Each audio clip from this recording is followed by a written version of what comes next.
Hi there, boys and girls. I'm Dragonzilla. So nice to see you. Today is a very special day. Do you know why? We're celebrating the 10th anniversary of the Children's Bocas Lit Fest presented by NGC.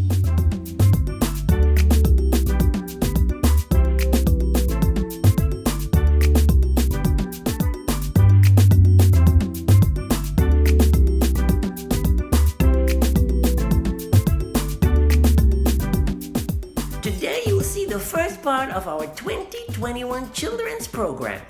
Don't go anywhere. Stay glued to your seats. We have an exciting lineup of shows for you.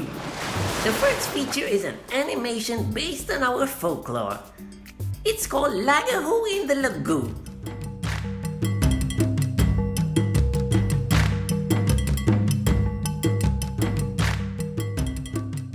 The Lagahoo can change its shape to be half human and half anything it wants to be. It drags a coffin and heavy, clanking chains. People say that Lagahoos like muddy, cold, misty swamps, and they move about under the light of that full moon at midnight. One dark night, just before a full moon, 4 tourists from South America came to the Mayaro swamp because they had heard about a Lagahoo in an area called Misty Lagoon, and they wanted to take photographs. A hermit named Manjack lived in Misty Lagoon. Very few people had ever seen him because he never left the swamp. But those who had seen him said he hardly smiled and was frightening because all his teeth were rotten. The story went around that the breath from his mouth was as cold as ice, but from his nose it was hot as fire. His old house was made of cedar. It had no lights and very small windows. It was just a wooden box. One night, Manjack was at home, sitting quietly in the dark, with his dog Sam lying at his feet, listening to the sounds of the night. He heard howls of wild animals, like larks and bats flying around, the crick of crickets, the croaking of frogs, and the drum-like sounds of cicadas. This night was different, however, because he thought he also heard human voices. He was worried since some hunters thought he was a Lagahoo and threatened to burn down his house. He knew that the sounds were human, but the voices did not sound like Trini's. He stood up quietly, opened his door a little, peeped out, and then stood behind it.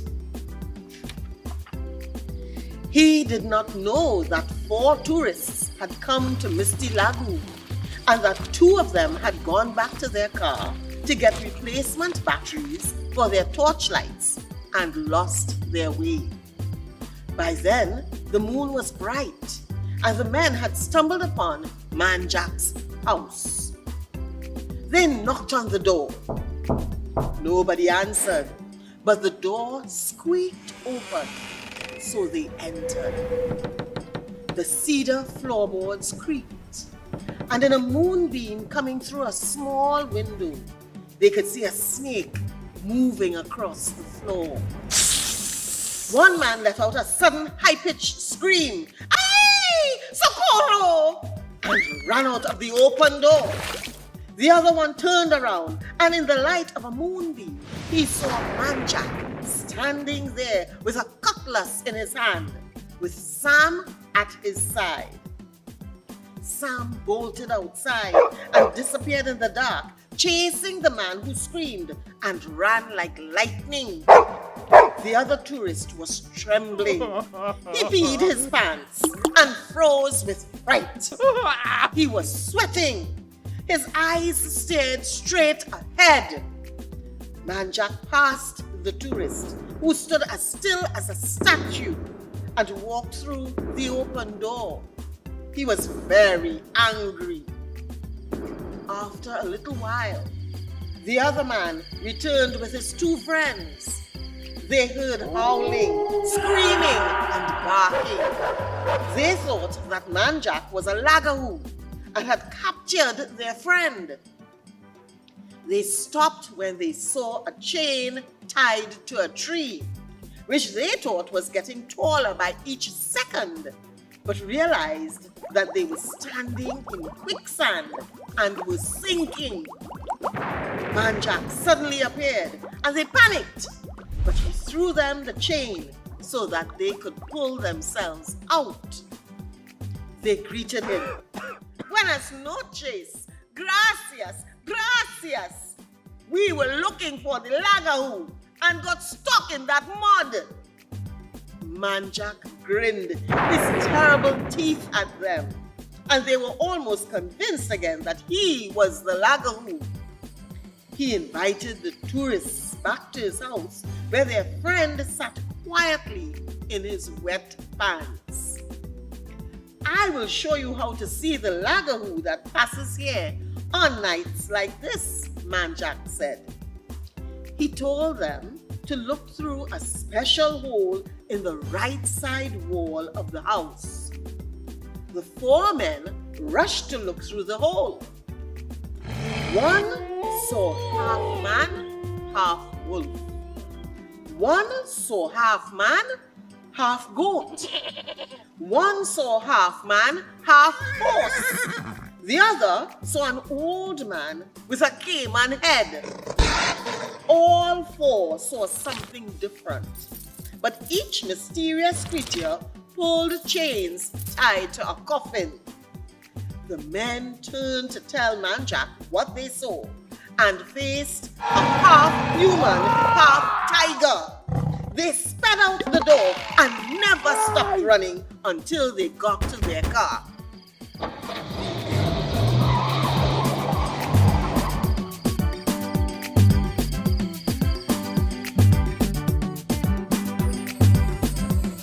Have you ever seen a Lagahoo? Our second feature is called The Mystery of the Seaweed, presented by Farouk Jr. Let's check it out. I am Captain Ferdinand, and this is a story about three siblings, Bravo, Amanda, and Alex the youngest, who lived near a beach in Mayaro. One Saturday night while they were asleep, loud groaning sounds came from the ocean, and it shook the entire place. "It's all right, it's just a little earthquake," said their uncle. So the children went back to sleep. Next morning, an awful smell woke them up. Together with loud noises, they scampered to the beach to find the villagers there, all talking excitedly about the seaweed that covered the sand. The villagers decided to sweep it up into neat little piles. But that night, it happened again. Sunday into Monday, weeds everywhere. On Monday, all schools were closed. Fire brigades and ambulances and police cars could be heard throughout Mayaro. Reporters came seeking answers, but no one knew anything. For weeks it continued. Day after day, trucks and tractors and backhoes came to remove the weed from the sand. Bravo asked Amanda, "Where do all these weeds come from?" "They come from somewhere out in the ocean. We could go and find out for ourselves.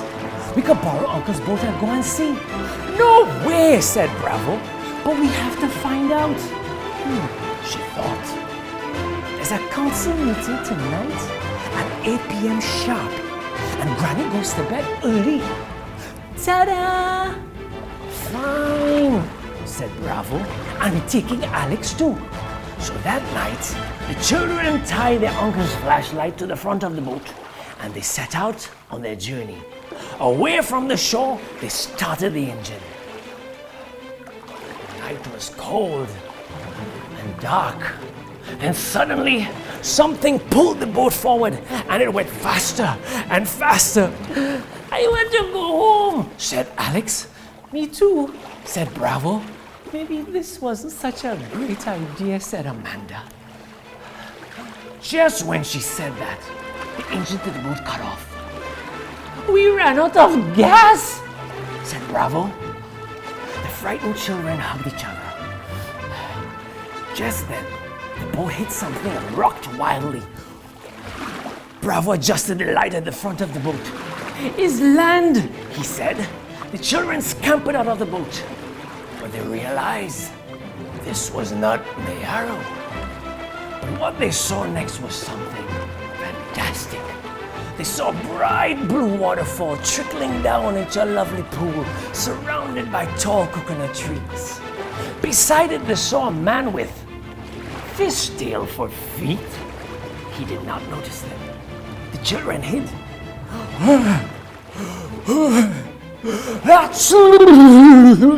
He sneezed, and large amounts of seaweed came out of his mouth and shook the entire place.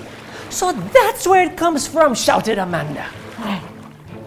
The merman heard them, and he demanded, Who said that? Show yourself!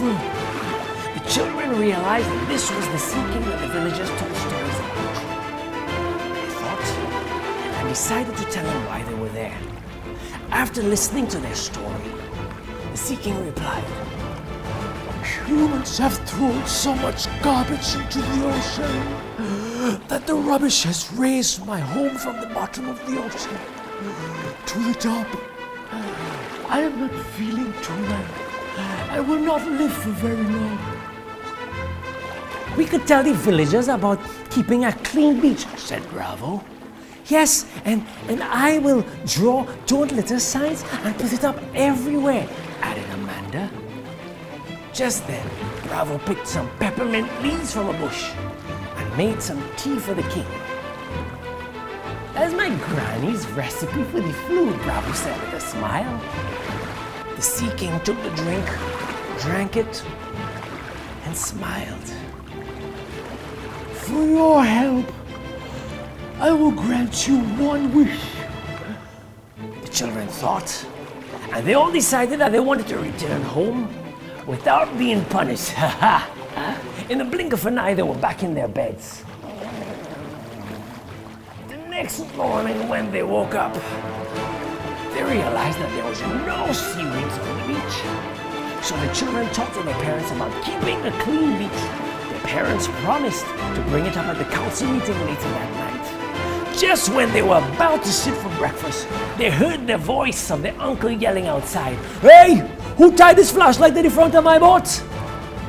The children looked at each other and smiled.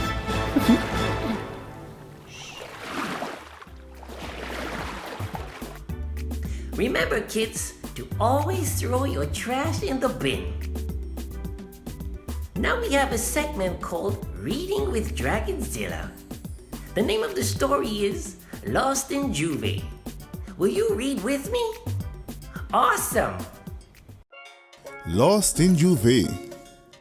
One Carnival Monday morning, Anya, who was 7 years old, and her father headed into town for Juve. It was the first time that she got to go when it was still dark.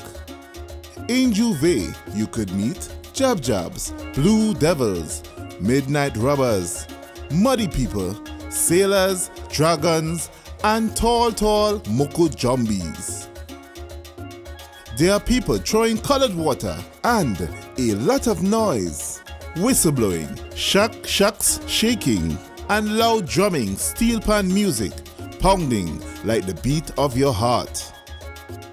Her father warned her that she must stay close to him at all times. He placed an ID bracelet on her wrist. In case you get lost, he said. That is all my information.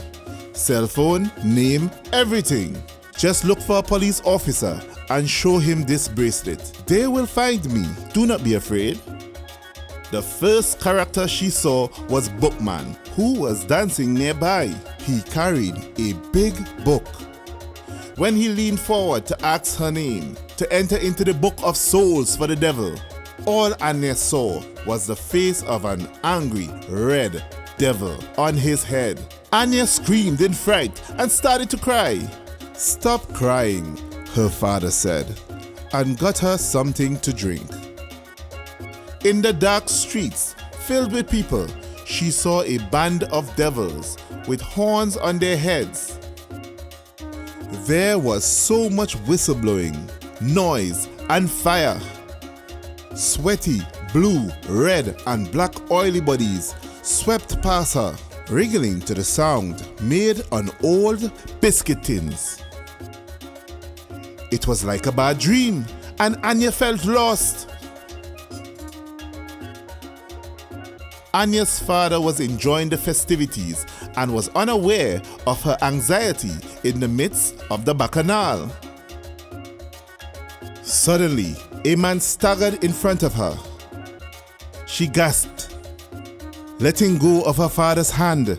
When she recovered from her fright, she looked around. She realized that a band of dancing revelers had taken her father away. She was in the dark with strangers, devils, and noise, with no father in sight. Anya ran in the direction of a passing band in search of her father. She stumbled and fell. When she looked up, she saw Mokojumbies as tall as the sky. She closed her eyes tightly, and when she opened them again, she saw her father and ran to him. A strange man looked surprised and asked, "Are you lost? Where are your parents?" She stammered and darted away from him.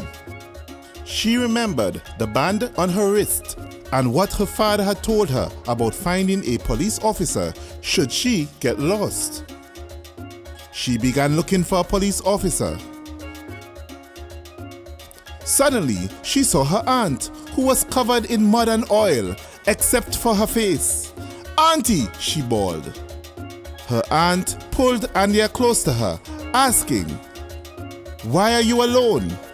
Anya shouted over the music, telling her what had happened. "Stay with me," her aunt said. "Your father will find us." Soon after, her father and a police officer spotted Anya, covered in paint, dancing with her aunt. Anya ran to her father and hugged him. They danced together as the sun began to rise. Juve was not scary at all. It was fun. I'm so happy Anya found her auntie. Being lost can be so frightening. Our next feature is called How the Golden Tree Frog Found His Voice. It's told by Auntie Joan Osborne. Behold the lush green Aripo forest, home of diverse creatures, iguana, lap, monkey, deer, snake, and most importantly, the subject of our story today is the golden tree frog. You will think that they live in such a beautiful place. They will be happy. Oh no, they have been constantly under attack by greedy hunters. These scoundrels have been for hundreds of years attacking the animals in the forest to steal their feathers and also their meat. They will burn the bushes as they set fire for their meat. Well, Michael the monkey said, "It's time, it's finished. It must stop." He went to Oscar the ocelot, and Oscar said, I agree with you. We need to have a meeting of all the animals. So they decided to go in a secret sanctuary where they normally hide when they are under attack. And they decided to use all of their skills so that they could chase those greedy hunters away. Mr. Snake said he's going to wrap across the road so that when they walk, they will stumble. Mr. Parrot said he was going to make a loud noise, quack, quack, quack, quack, quack, so that will hurt their ears. And the bird said he will peck them in the eyes so they wouldn't see. And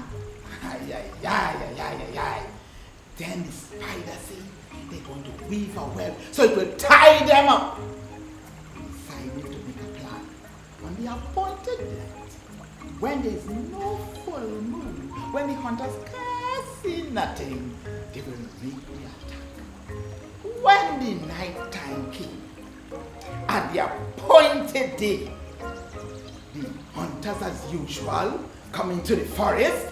Mr. Big Ears, big, fat and balded. When he walk like boom, boom, boom, boom, boom. Everybody could hear it. Just frighten all the animals. Waiting. Mr. Snake say, shh. Oscar say, no, wait. Not yet. As the hunters set a fire and take their little,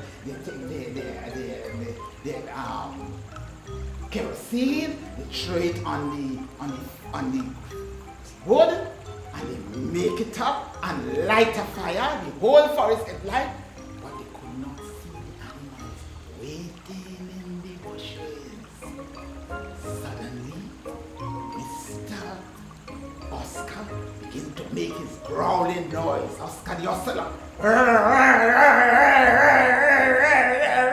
Mr. Snake, right, wrap himself around the hut, but the hunters, they attack with full force, shooting animals, shooting deer, shooting ocelot.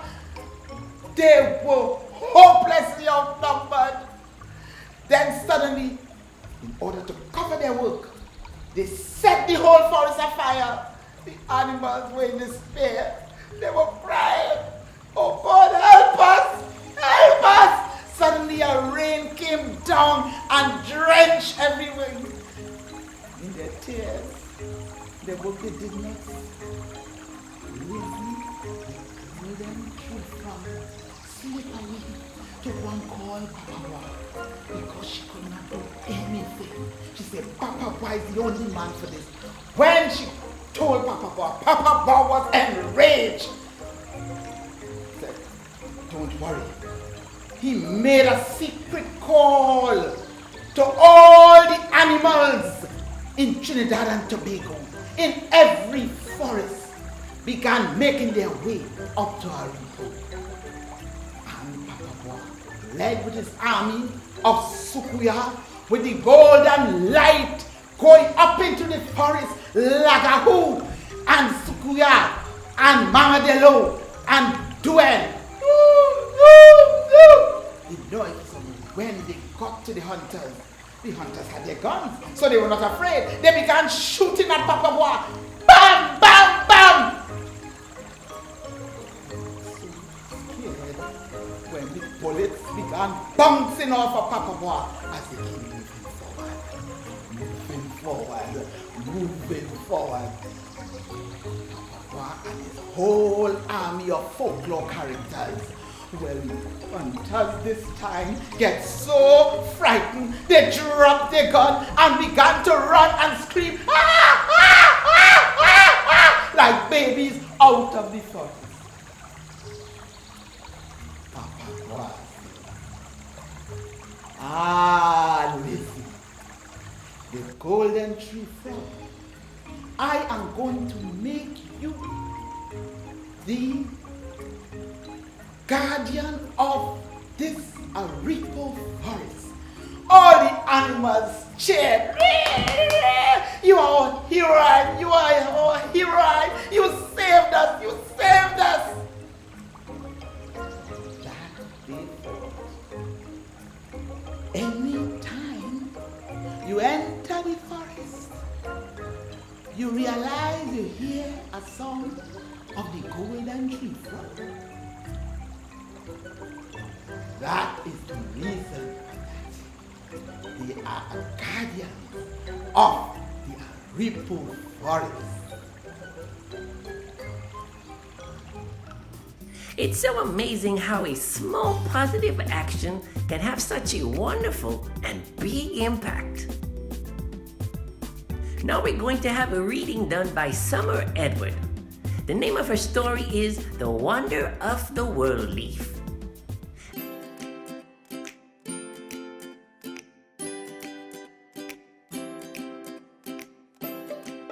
I stare out the window at the howling wind and rain. In our kitchen, it is warm and bright. Spicy sweet cloves simmer in hot honey water. Carry some for Granny, Muma says, to help with the bad feeling. Granny's room is quiet, the curtains pulled shut. I help Granny sit up and sip the warm tea. Thank you, dearie, that helps. Granny tries to smile, but her head hurts. Ever since Grandad passed on, she hardly talks and lies in bed a lot.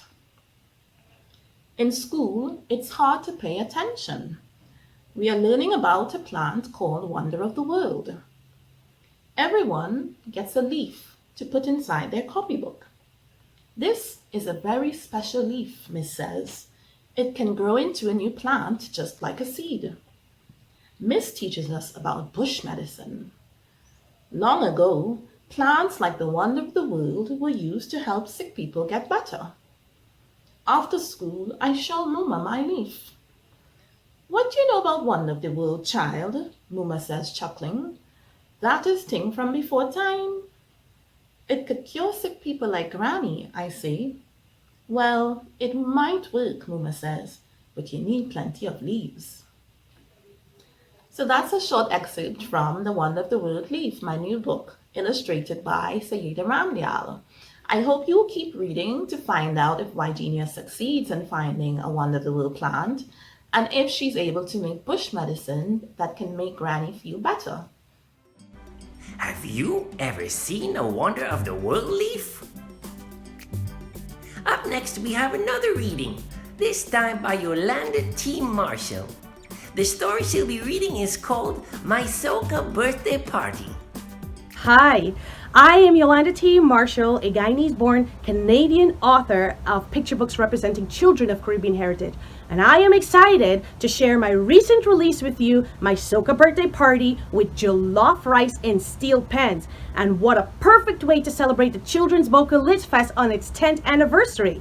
Anne's birthday was 2 days away, and she was super excited. Her friends were secretly planning a surprise soca party.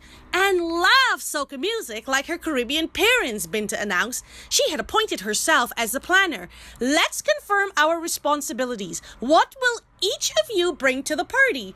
Kofi quickly volunteered to bring Anne's favorite West African dish, jollof rice with nicely fried plantains. Anne can never resist it, especially when my aunt cooks it. I will bring pilau. My mom is from Trinidad and Tobago, and she is the best cook I know, Kelvin bragged. Juma asked, is it a rice dish? It sounds like pilau. A rice dish my Tanzanian father makes. Yes, it is a traditional rice dish. You should bring yours too, said Kelvin. I will, Juma shouted excitedly. Binta reminded the group, we will have to play Anne's favorite music. She created a band of talented schoolmates who played the steel pans, marimba, and African and Tassa drums. The children prepared to celebrate Anne's birthday with a fusion of tastes and sounds. Thank you, Bocas Lit Fest. I hope that my books will shed a light in the lives of many Caribbean kids, once again teaching others how to celebrate us while celebrating with us. Ooh, I love steel pan music. Do you? Here's what's coming up tomorrow. You don't want to miss it. Check it out.